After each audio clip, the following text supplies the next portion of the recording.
خب قسمت دومی صحبت ما ذوقی دارن پس منظر ما این مادر در ساعت 11 شب مشغول همین پرنده پروندن. احساس تو چی است که یعنی یک مادری تاجیک مثل من و شما فرزند داره چرا در این حالت در ساعت 12 شب باید به همین کار مشغول باشه؟ من راستی برای این مادران حتی سال 2019 هم من در مغازم برای 2 قشر در روز زادروزم در سال 2019 بود یا 19 شاید بود من برای 2 قشر شهر دوشنبه تخفیف اعلام کردم. تخفیفی هرچند که 10% 15% با فکر می‌کنم 10% والله الان شاید اینجا باشد. من برای 2 قشر تخفیف اعلام کردم. یکی برای مادرانی که مادران همه اونایی که در خود ساحه کمونالی شهر کار میکنن برای اونها، یکی برای معلمان. خب من فکر میکنم اینها بیچاره یک قشری هستن که پارا گرفتن نمیتونن.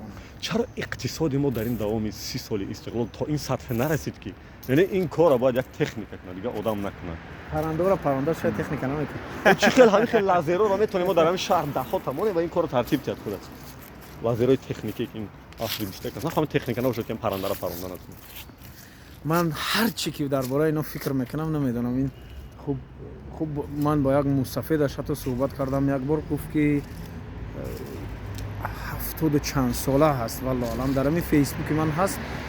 من با یک مستفیدش صحبت کردم. خب ببین من مثلا خودی من مشکلی اینا رو حل کردن نمیتونم. بله میخوام با این سوال جواب بدم که چرا دوام 30 سال اقتصادی ما تا این حد رشد نکرد که دیگر در این سطح باید این مادرها کار نکنه؟ از همونایی که در اون نشستن مسئولن که یک مادر با کچه نبره از همونا سوال که برای چیه اینا نمیکارا میکنن. حالا بسیاری ها با دعوا میکنن که یعنی چرا فرزند این مادر یعنی شوهر این مادر شاید مادر فرزند ندارد، شاید مادر فرزند ندارد. برای فهمیدن در کل که اون مادر فرزند دارد یا شوهر دارد با او صحبت کردن. خوشبختانه من با خیلی از اینها صحبت کرده هستم. خیلی از اینها فرزند ندارن. بعضیش خوب بعضیش متاسفانه فرزندی دارن که خوب چی میگن الکش مایزاده و نمیدونم نشامن با گفتی خودشون این مثلا من نمیخوام اینا رو کسی را تأخیر کرده باشم. خوب من واقعا دلم اگر برای اینو نمیسوخت من تا حاضر آماده هستم هر کسی که از اینا مثلا من یک چی مونده بودم من میگفتم که هر کسی که اینمی روزا مثلا من در این ویدیو اینمی روز 28 مثلا نوامبر از روزی من است مثلا ساعت 23:19 است باز وعده میدهم که هر نفر از این کارمندان کمونالی و معلمان اونایی که من احترامشون دارم اونایی که برای این مردم واقعا خدمت میکنن یکم تو معلم این ملت مثلا آبرو نداشته باشد احترام نشود این ملت سازی خیلی مشکل است. دعوا چی است؟ خب بیاین مثلا از مغازه من 25% از همین روز مغازه من در بازار خواران خب مغازه 37 است دیم آشیانه بیاین خب تو 25% من برای این من چی لباس داری اونجا؟ لباس کودکانه تو 6 ساله دارم. خدا کنه که صف چنین صاحب کارا صفشون زیاد شد که برای چنین نفرو تخفیف بشه. ولی فهمیدی که مغازه چند به مغازه چند غم خوردن مثلا ببین دلار ما تو اینا میبینیم مدل بسیار احساسی داریم غم میخوریم چرا نمیشود. خوب من از با چند تایشم صحبت کردم گفت که بعضی شبها مثلا معلوم است که ساعت 2-3 شب مثلا در کوچه نقلیات نیست. گفت وقتی که من میکنم نقلیات میبینن مثلا با این لباس در دست من جارو بس مرا نمیبرن مثلا تو یک قدم دیگر مثلا نمیبرن. ببین ما از اونی که میگیم که چرا چنین است نه بیا جوان مردانه اعتراف کنیم که همه ما میتونیم اینا را کمک کنیم. سه کس میتوند با ماشینش اینا تو برتر بره کس میتوند نمیدونی این شهر پوری صاحب کار است برای اینو تخفیف اعلام کنه هر کاری که کنه هر کاری که بکنیم که دست اینا را بگیریم. حالا عجیب است که اگر من اونقدر مسئول میشدم که میتونستم مثلا اینها را از کوچه دور کردم من کارا میکردم. عجیب است که در همین پس منظر ما بسیار ماشین های گران ارزش میگردد. خدا قوت شون هر شهرمردی که این ماشین خرید حق حلالتون شد اگر واقعا با پول حلال است. چرا یعنی عدالت اجتماعی در کشور ما برقرار نیست؟ انا همین نفران مادرانی هم که راه میروند از همین گله میکنن که مثلا بیشتر میگن که بیشتر مثلا ساعت 2-3-4 شب اصلا در دوشنبه ماشینای قیمت بها میگردن مثلا این صداشون هم میفهمین که ماشینای قیمت بها همین گله شون هم از زمین است که مثلا هیچ وقت مثلا کمی اندر کم است میگه که یک نفر مثلا وقتی ما معنیش میکنیم ایست کند مثلا ما رو تو حداقل میدونم 1 کیلومتر 2 کیلومتر برای چونی به چورا نمیتونن در این شب یکی میشکنه امکانیت ندارن که با تاکسی برن اگه این تاکسی تمام شب است. حالا انا که ببین جالب این که گفتیم مغازم بیاد ولی تو پیشتر از صحبت کردیم که مغازات برای چند مدت محکم کردیم. خوب مغازم مثل اینترنت مغازین است. بله. خوب یگون نفر در اینترنت مثلا از کس میکنه یا که یگون نفر زنگ میزنه چون در تمام هم اینستاگرام هم فیسبوک مغازه ما صفحه دارد. خوب اصلی 21 است. رکلام کنیم. بله. نامش نینیچا. نام خشور داره یا دوم نینیچا. اونایی که خودمون گوش میکنه فکر میکنه اونجا میدونه که مغازه ما نینیچا نام. خلاصا نینیچا. چرا محکمش کردین نباشون؟ سوداش بسیار سست است. سوداش بسیار سست است. بچه‌ها زیاد شکایت میکنن که بچه‌ای که در تجارت مثلا میگن که اندازی بلند داریم، نهادهای تفتیشاتی زیاد داریم. در این مورد خودت چی تجربه داری؟ خوب من خوشبختانه با نهادهای تفتیشات مثلا ساحه انداز اونا وقتی که مثلا در مغازه می اومدن من خوب کمیته انداز وقتی که شما یک شهادتنامه فعالیت میگیرید برای شما یک کتابی سرخ میدهد و در اون کتاب نوشته شده است مثلا وقتی یک نهاد میآید باید از دهن در وارد شدن پس نامناسبش مثلا اون غیر رسمی اومدگی است مثلا با فرمان کسی اومدگی است کی است کارمند کدام نهاد است با کدام مقصد اومده با کدام سفارش باید نام با نام مثلا همه چی بنویسید وقتی که اینها مثلا غیر رسمی میاند شما رو طلب میکنه که بیای جان نام فامیلیت بنویس مثلا برای چی اومدی خوب این خوب چی میگن یعنی یک تشریفی غیر رسمی است خوب برای چی است اگر اونها همین خیلی مثلا اومدگی باشن که از شما پول بگیرن اونو نمیدارن یعنی واقعا من متاسف از من یعنی بچه‌ها پراگیر هستن در این نهادا من ندادی ولی احساس میکنی که هست من خدا را شکر میکنم من نمیگم پراگیری در تاجیکستان نیست من مثلا اون برادری که پیش صحبت کرد من ندیدم من کور نیستم که بگم در تاجیکستان پراگیری نیست چون حداقل من نمیتونم بگم خودی خوب سامانه آنتی کاروپسیون اینه زیدی فساد خودش هر هفته قریب خبرها را چاپ میکنن که چند نفر از مقامات کی را بازداشت کردن شما نمیتونن رو مسیو کنم که بگم در تاجیکستان پراگیری نیست پراگیری در تاجیکستان است من پورا ندادم من حتی من مثلا گفتم که نه همسین من سوال است خب من حتی باگایی ندادم من حتی نمیتونم باگایی خب نمیدونم 1 سوم حداقل 3 سوم من نمیتونم دادم من نمیدهم و دیگران هم ندهند این عجیب است که من بسیار با کلمه عجیب سر میکنم بخشش یعنی در وقتی که در تلویزیون بودی امکان بود که برای خودت کریر بسازی نه کریر نه ببین من در تلویزیون کار میکردم خوب با یک برنامه کردیم تحقیقات ژورنالیست اونایی که امروز من اصلا اونهایی که از اون نهادهای بودن که من میرفتم مثلا از اون کارخانه هایی که من میرفتم شاید امروز اینجا بگن تماشا بکنن و بگن که من رو مسیح نمیکنم بعضی وقتی که ما بعضی جا مثلا ثبت میرفتیم خیلی پولهای کلان پیشنهاد میکردن خیلی پولهای خب شاید مثلا پول 1 ساله کاری ما میگرفتی یا نه نمیگرفتم کلانش چند پیشنهاد شده بود کلان 15000 تومان حتی خوب باره بود که آوردن من یک کارخانه ای که مثلا سابق یک کارخانه کلان که مثلا این هول ولنگار است بله رفتم ثبت آوردن حتی همین قدر یک درزچه 200 تومانه نگرفتی نه من میتونم مثلا از کسی گرفته باشم پایین میتونم کارخانه را میگم یا نه نمیشه خب این کارخانه سابق خالدلنیک بودم خیلی بود کارخانه خالدلنیک در اون محله پلی‌تکنیک همین جاده بود خلاصا نگرفتی چند سال پیش خوب توفه هدیه دستاویز سفر توفه خب ببین اگه همه انسان هستن مثلا امروز همه را مثلا خیلی گفتن میشد که خب ببین بسیار بچهای تلویزیون مثلا میگن که خوب میشنویم میگن که پارا میگیرن فلان میکنن کیمچی میکنن من نگرفتم ولی همه ما انسان هستیم وقتی که شما مثلا یک جا ثبت میرید حتما شما را به یک مثلا چی میگن خوراک نیست روزی بیا عبید کنه میگن بله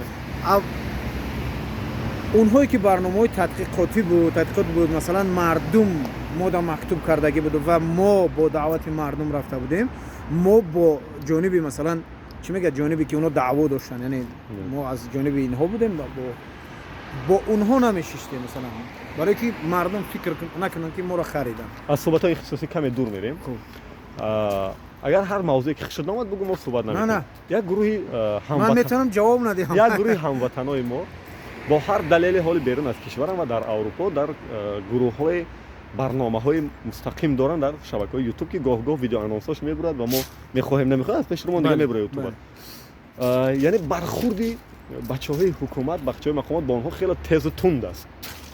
вале бо ин тезу тундӣ чаро аз ин тараф ҳамин гуна барномаҳои мустақим ташкил намешавад, ки мардум ба муқобили онҳо дар як ҷои дигар алтернатив фикру назарша бигӯяд? این بهترین پیشنهاد است. این پیشنهاد خب امروز مثلا اگر جوان مرد هستند اعتراف کنند که من این پیشنهاد کردم بدون یک چیز است. مثلا ببینید امروز من تماشا میکنم، متاسفانه یکی از اون خویشاوندان من بعدتر دیدم، خویش من یک شناسی مثلا من دیدم که مثلا در یکی از همین کانال ها برآمد کرد و درباره قیمتی بلیتی هواپیما صحبت کرد. گفت که مثلا بلیت هواپیما دوره پاندemia بله گفت که قیمت است مثلا.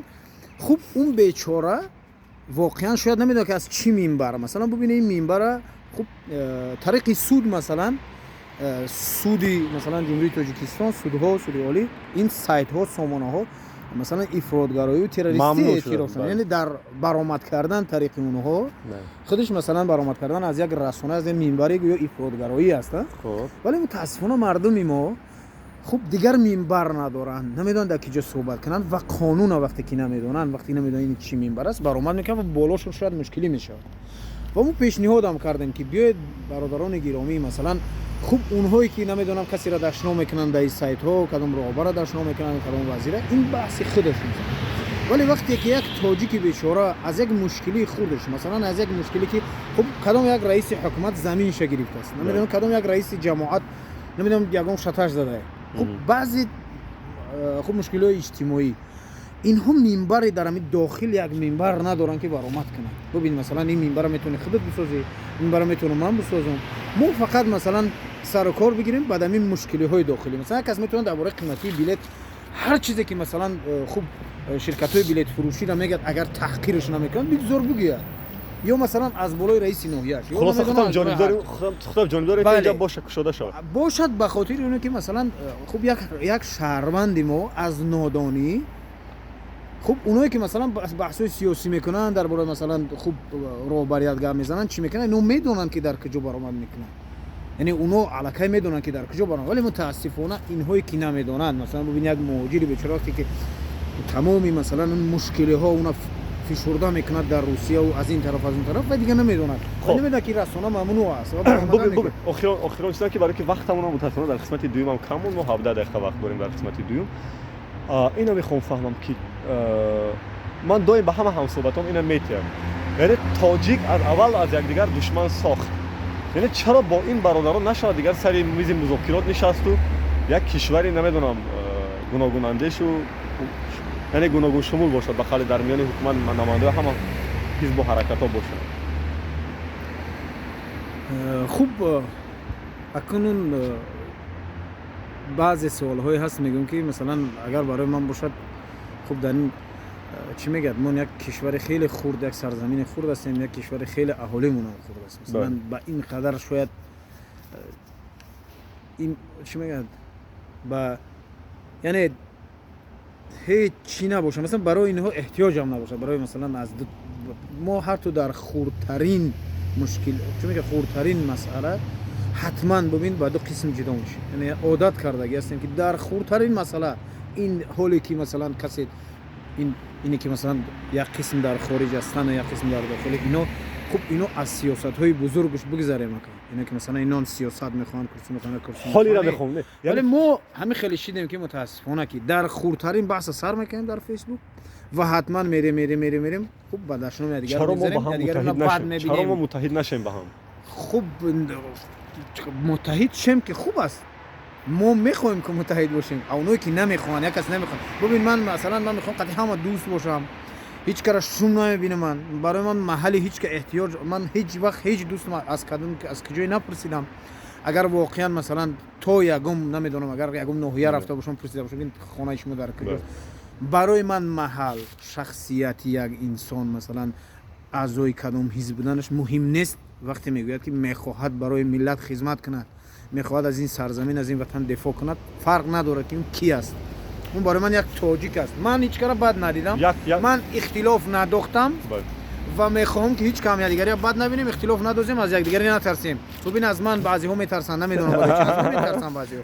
من حالا از من میترسید دیگه یک سوال دارم چون 2 دقیقه دیگه داریم. یک سوال با من. چی سوال داری از من؟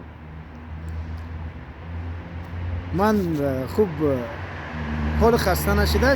من سوال ندارم، من فقط پیشگویی میکنم که هر روز خسته میشه.